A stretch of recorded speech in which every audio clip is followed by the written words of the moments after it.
Manx Radio Sport. Welcome back to Friday Sport Preview on Manx Radio, with you now until 6:30pm with me, Rob Pritchard, taking a look at the latest sporting stories going into this weekend and beyond. So, coming up this evening, we're continuing our countdown to the 2023 Ireland Games in Guernsey. Tonight we hear about the preparations for the Isle of Man's cycling and tennis teams.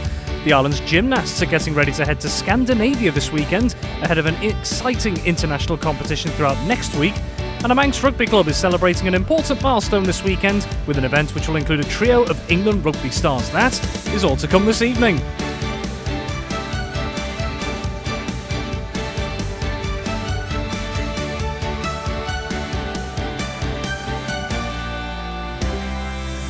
There's now only 8 days to go until the 2023 Ireland Games in Guernsey, and again this week we're hearing from the numerous different sports the Isle of Man will compete in there from the 8th to the 14th of July.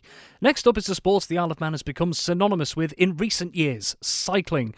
There will be high hopes for the Isle of Man to continue its sterling reputation in cycling next month, with 5 set to fly the Manx flag in the road races and 7 in the mountain bike class. The managers of the team are Gianni, Epifani and Rob Sorby. I caught up with them to hear how everyone is gearing up for the Games and what they're hoping for and expecting of the athletes. Yeah, preparations have been going really well. We've had a number of races on the island, both for the road and for the mountain bike team. Some good performances by the riders that are taking part in Guernsey, so everything's going to plan at the moment. And Rob, the fact that we've got riders across different disciplines, so the likes of the roads and the mountain biking side of things, it's further testament again of the cycling quality that keeps coming out of the Isle of Man year after year.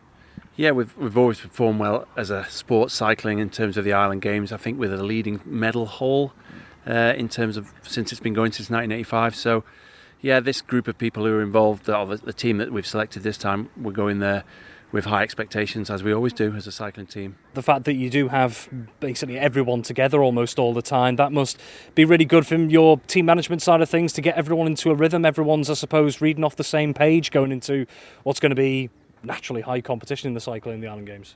Yeah, both the road team and the mountain bike team are made up primarily of local people, athletes who are sort of at the amateur level of the sport, but have targeted the Island Games as something to aim for. So yeah, we've got the group of mountain bikers who regularly ride together and who have taken part in all the races. So which is sort of being run with Elliot Baxter as the lead there, obviously with numerous Island Games experience, and the road team is made up of sort of senior racers, not as in old people, but lads who are in their sort of 20s, in their prime, may have a day job, but this is they've gone into the cycling team with the Island Games as their highest aim, really, that they've targeted to get themselves fit. So yeah, everyone's really looking forward to it. And Gianni, speaking of training as well, everyone talks about the Isle of Man as just a great place to cycle in general. You've got your lovely long roads that you can get out some miles on, or obviously some big ascents and descents around the Isle of Man, depending on where you go. And if you're in a big city in the UK, you might not get that. So is the Isle of Man a great place to train as a whole? Yeah, absolutely. It's a mecca really for cycling. The tradition that we have in terms of the races that have been held on the island, but as a training base, it's got everything you need. It's got hills, it's got quiet roads, you can do your time trial training as well. It's got fantastic trails for mountain bike riders as well. So everything we need training wise is on the island. So yeah, it's perfect. So Rob, looking to Guernsey as well, not going to ask you to make any specific predictions or anything like that, but what should the Isle of Man cycling team be aiming for once they get out there? The road team, we want to attack the race really. We want to get riders up the road. If you know anything about road racing, generally there'll be a breakaway. We want people in that, and if we get people in the breakaway, in the road race and the crit, I'm sure we're going to come away with medals. The time trial's a difficult one. We've got a time trial specialist in Will Draper, who will probably be our main rider in that one, pushing for that. And then obviously the mountain biking. In the past we've done really well in the team medals at mountain biking as well as the individual, so hopefully we can get riders up there with our best 3 riders placing top, so we can end up with team gold. We've taken team gold away from the mountain biking in the past 3 or 4, I think, now, going back. So yeah, Elliot's led that team, so hopefully he can do it again. And Gianni, the Island Games as a platform for athletes as well, we've seen many cyclists come from the Isle of Man into different levels, maybe some going on to elite level over the years. The fact that you have something like the Island Games where people can use that as a stepping stone, if they want it, to go to higher levels again as well, that must be really crucial for some of these athletes. Yeah, I mean, I think as Rob has alluded to, for a number of our riders, it's going to be the pinnacle of their career. But for some of the younger riders, it could be a platform to Commonwealth Games. I remember in Guernsey 2003, a certain Mark Cavendish, he managed to get a couple of medals, and it was a platform for him to go and be one of the best cyclists in the world. So yeah, it's a massive thing for the Isle of Man. You know, as I said, some cyclists will be the pinnacle of their career, and for others will be a platform to go into greater things. And Rob, just leading on from that, in terms of experience for some of those who may not have been to an Island Games for the first time, you know, what are the biggest lessons that they might learn from, say, an international competition like this that they may not have had already? Well, the Island Games is somewhere in between cronky body sports and the Olympics, isn't it? So it's that level. It's a really great event. I mean, I've been lucky enough to go to a few of them. As you've alluded to before, the camaraderie and the sort of atmosphere is fantastic. So yeah, I think our team contains pretty much the vast majority of them are first-time Island Games competitors. So it's just going to be a great experience all the way from the opening ceremony to the closing ceremony to competing. So yeah, it's something going to be really special for their career as a cyclist, but as a person as well, representing the Isle of Man. And finally, Gianni, one of the modes that Rob mentioned there, you know, camaraderie. A lot of people talk about the Island Games and the fact that, yes, obviously there's high-level competition there, but there's also quite a special atmosphere about it as well. You yourself have Island Games experience. What can people enjoy about the atmosphere and the occasion of it? Yeah, you can get close to the athletes. Obviously the people of Guernsey and people who are going to go over to watch are going to see some fantastic performances. But also there's individual medals. But also there's team medals as well, and that's where you get that team spirit and everyone working for each other. But it's going to be a fantastic week of competition in all the sports, so I'm looking forward to it, and people are going there to watch are going to be in for a treat. Well, another sport looking to keep up a recent trend of success at the Games will be the Isle of Man's tennis squad. 9 players, 5 female and 4 male, will make up the team, hoping to make their mark in Guernsey next month. Their team manager is Daphne Snidal, and she explains the challenges of getting her players ready for the physical and mental challenge of the Games. Well, some of our players are off island and they're on their individual tennis programmes at schools and university. And the ones on the island are now into the tennis season with league matches and competitions regularly. It's always a bit of a balancing act, I think, that any Manx sport has to go through. Some athletes will be on island and off island when it comes to things like, say, the Island Games or the Commonwealth Games. So how do you get around that as a team manager? Well, it is, as you say, tricky. So you have to just do the best you can. And when they are on the island for holidays and whatever, try and get all of them together for a practice. Otherwise, it has to be down to the individuals to organise their own preparation. We've got the local tennis season getting underway and the players off island, they're already doing their own training. So that must give you some comfort knowing that they're getting regular training and game time in as we lead up to the Games. Yeah, it's always good to know they're out there playing regularly, keeping fit and practising. And even when the weather's not so good, we've got indoor facilities. So they have been playing regularly. Let's just take a look at the team a little bit. In terms of the personnel there, you know, where do the biggest strengths lie for the Isle of Man, do you think? What are all those athletes going to bring to the table, do you think? Well, this time we've got a real cross-section. We've got the experienced players that have been to several Island Games and won titles in the past. And then we've got some young, up-and-coming, really talented players that it will be their first Games and they're really excited to be going. This seems to be a theme with a lot of the sports going to the Island Games. There's always that blend of youth and experience, those who know what it's like to be involved in managing the occasion and so on. And then for those younger players, very exciting it must be to be competing at international level for the first time in something like this. It is. They are really keen to go and show what they can do at that level. It's that one up from county tennis, which most of them have played. And hopefully they'll be able to show us what they're worth. We've spoken about this. This was one of the comments you made about Isle of Man tennis in general. It's not maybe considered to be, in inverted commas, one of the higher profile sports on the island, but tennis has had an awful lot of success at the Island Games over the years, hasn't it? It has. You know, in the last 4 games that I've been to, we have had at least 6 medals per games, which is pretty good going for a team of 10. And that must give a lot of confidence, not just to the experienced players who know how to play and win at tournaments like this, but for the younger ones coming through, they've got a chance, they've got, good team members around them. That must give them a whole lot more comfort going into such a big tournament. I think it does, and we have players who are used to bringing on the younger players in their clubs and in Island Games and in county matches. So they are very respectful of what they're going through. They've been there, done it, and now it's time to help someone else do the same thing. And in terms of the schedule as well for all the sports, it's a bit unique sometimes for Manx sports, the Island Games, because of how intense the schedule can be with all the different competitions. Sometimes people are playing once, maybe twice a day. So how do you get round that, knowing as team manager you've got some players on island and off island, getting them ready for just the physical side of it? It's always a big shock when they get to Island Games. The matches there are so intense. At the last games, we had one 14-hour day at the courts. We usually miss our evening meal. We have snack runs regularly to keep them fueled up. So they're never ever going to experience in local competition or even in county competition the level of intensity they get at an Island Games. So does that mean that Isle of Man Tennis has effectively a food and drink courier service going on throughout the games as well as having to compete out there? Definitely, yes. You'd be surprised how much tennis players eat. And finally, just looking to the ambitions of the team as a whole, we've talked about the fact that Isle of Man Tennis has had some great success at the Island Games over the years. So going into this year, what would you be hoping for as team manager? What do you want to achieve? Well, I would hope we could at least repeat what we did in Gibraltar in 2019, which was 3 silver and 2 bronze. Maybe go one further than that, hope for a gold. Manx Radio Sport. Well, one sport that won't be part of this year's Island Games will be gymnastics. However, the Isle of Man will be getting the chance to shine on the international stage this year in the sport from next week. 23 gymnasts will represent the island at the Inter-Island Gymnastics Competition in Ireland from the 4th to the 8th of July. Unlike the Island Games, the Ireland competition is allowing the Isle of Man to give an opportunity to some younger athletes to allow them to experience an international event for the first time. I spoke with the team manager Helen Duggan earlier to find out how much they're looking forward to this challenge. Oh, very much so. We're lucky with it being an inter-island games. We're allowed to take juniors to this event. So our team is 23 gymnasts strong, and of that we've got a team of 4 junior boys and 6 junior girls.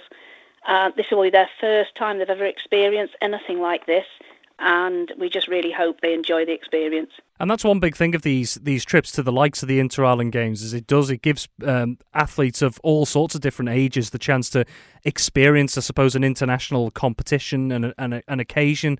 How important is that for, I suppose, younger athletes especially to get that experience early on?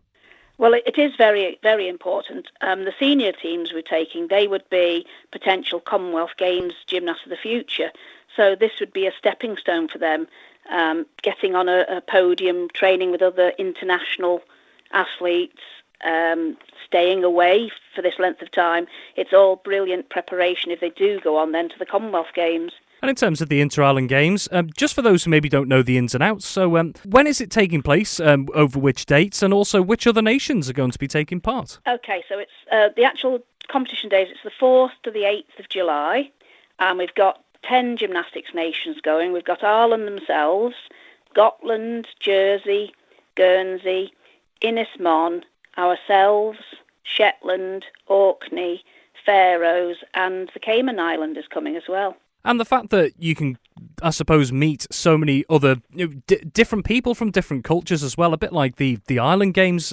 How good is that to, I suppose, build those connections and build those bonds with other nations with a competition like this? Oh, it's really, really a great thing to do. I'm going to meet up this time with people I've known from other games. There's some previous gymnasts that will be judging this time. Another gymnast from previous years is a coach. So it's almost like going back to meet family again. It's just a lovely thing to do. And in terms of Ireland being the hosts, I mean, what are the facilities like? Have you had a chance to maybe just get a quick peek at them, a bit of a preview? We've only had online sort of previews, and we've had a list of the equipment. They've built a new gym there. They've got a good coaching team up there, and I'm sure they're going to be a very strong team. They have been preparing for this event now for 4 years.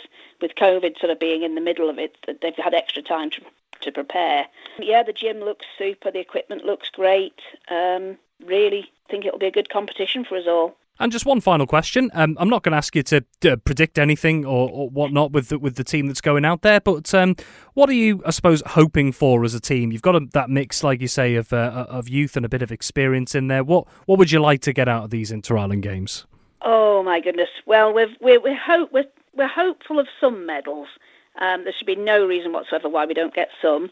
Obviously, we would like to get the team one. but that would be very hotly contested this year.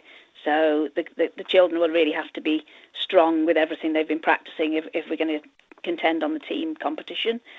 We've got a second tier of competition, which is a higher level, the FIG. We've got some children putting some big skills together here, so we would be hopeful that we could maybe pick some medals up on the FIG day as well. We've got a small fundraising team who set out, led by a lady called Pebbles, set out to try and raise the money to make sure these children didn't have to pay a thing, and so it didn't stop somebody being able to take part. And they've done a magnificent job. They've had a Just Giving page, but also lots of events. And we've raised just about enough money so the children can all go. We're just going to have one last fundraising event this weekend. We've got a dad who's an amazing man. He's going to run the TT course, so he can get sponsored. So he's setting off tonight at midnight from the grandstand to run the TT course. And then he's going to come through Nobles Park at 9 o'clock tomorrow and join in the park run. And the gymnasts will be there to run with him. So if anybody wants to sponsor Neil, it's Neil Brogan who's doing that. We'd be very grateful. Just to sort of finish off our fundraising. And finally tonight, it's a special milestone this weekend for Vagabonds Ladies Rugby Club, and they'll be hosting an event to recognise the occasion. This year marks the 25th anniversary of the Ladies Club, and in partnership with local charity Wooden Spoon, IOM, they'll be welcoming 3 England international rugby stars to the island on Saturday. Red Roses team members Poppy Cleal, Bryony Cleal and Connie Powell will hold some coaching sessions for women and girls aged 14 and over at Vagabonds Rugby Club. That'll be followed by a dinner event compared by sports broadcaster Laura Jane Jones.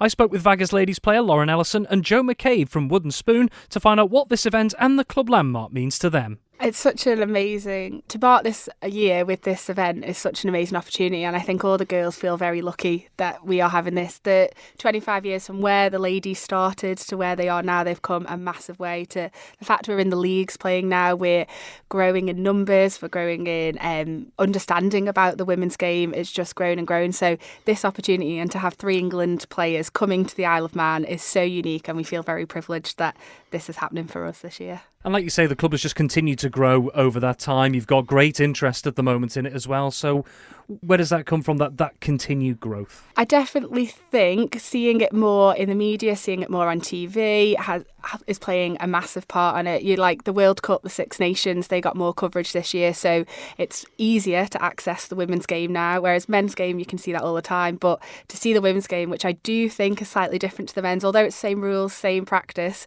actually the women's game is different. So to actually see it, you can believe, oh, I can do that. I think as part within Vagabonds, we have tried to put ourselves out there a little bit more, get our name a little bit more known.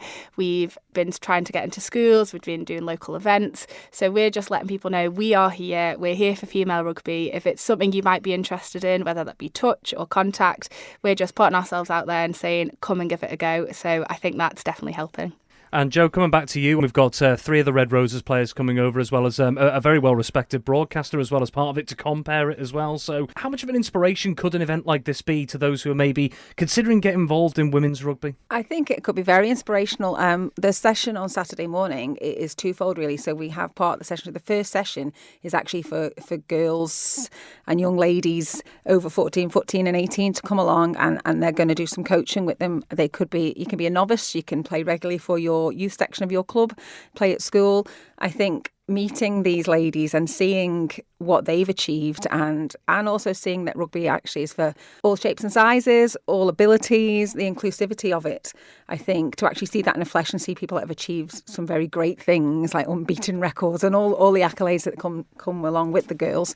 And then the other session is for people who maybe for adults, for women that would like to come and either have a go, come and watch the session if you're not confident in taking part, because actually it's going to be hopefully a brilliant experience for the existing players as well, just to get that community feel and take the mystery away from it really, and maybe the fear as well. And Lauren, from a player's perspective as well, to get players of that calibre coming over here and coaching and delivering their skills, whether it's for those who are experienced in the game or just trying it like at the weekend maybe for the first time, just how valuable is that? Honestly, if you'd have told me when I started playing rugby, I don't think this opportunity would have ever even crossed my mind. So I think it's going to be invaluable, whether you've played rugby for years, whether you're new to it, or even just any female athlete, any sport, to get these England players coming to share just their knowledge, even as sporting, not just rugby, I think is just going to be invaluable to anyone that attends. And Joe, just come back to you on the wooden spoon side of things. So from the charity's perspective, what does this mean to you? Well, it's obviously, like we've said, a unique opportunity, and it keeps that link with rugby, and it is heavily involved rugby. It also means that we're working then, we will hopefully raise some more funds towards our next project. We always have a project on the go, like that we're looking towards and looking to see and to support, and all our funds and all our money stays on island. So it means that we can broaden what we're looking for, so we can put more, ask more people for ideas for projects where there's a need, and support the community and give something back as well, and hopefully raise the profile of Wooden Spoon and maybe generate a few more sporting ambassadors from it, pick up some new faces to join our little band of people as well. The aim of this event, amongst other things, being to get more people involved and to continue what Vagabonds Ladies have already been doing over the 25 years so far. What's the hope beyond this that an event like this could do? Is it bringing in more players? Is it, just providing more awareness of what's on Ireland? Yeah, so obviously awareness is always key, so that's always a great place to start. But going forward, anyone that might be interested or want to play, we are always looking to add to our team. We're always looking for more people to come along, to come and get involved. It is a constantly evolving sport, so the more players you've got, the depth of squad is always brilliant.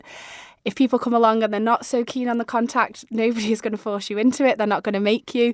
But you might just come along, meet a great bunch of girls and start seeing, actually, maybe I could socialise. We could try the training, start that side.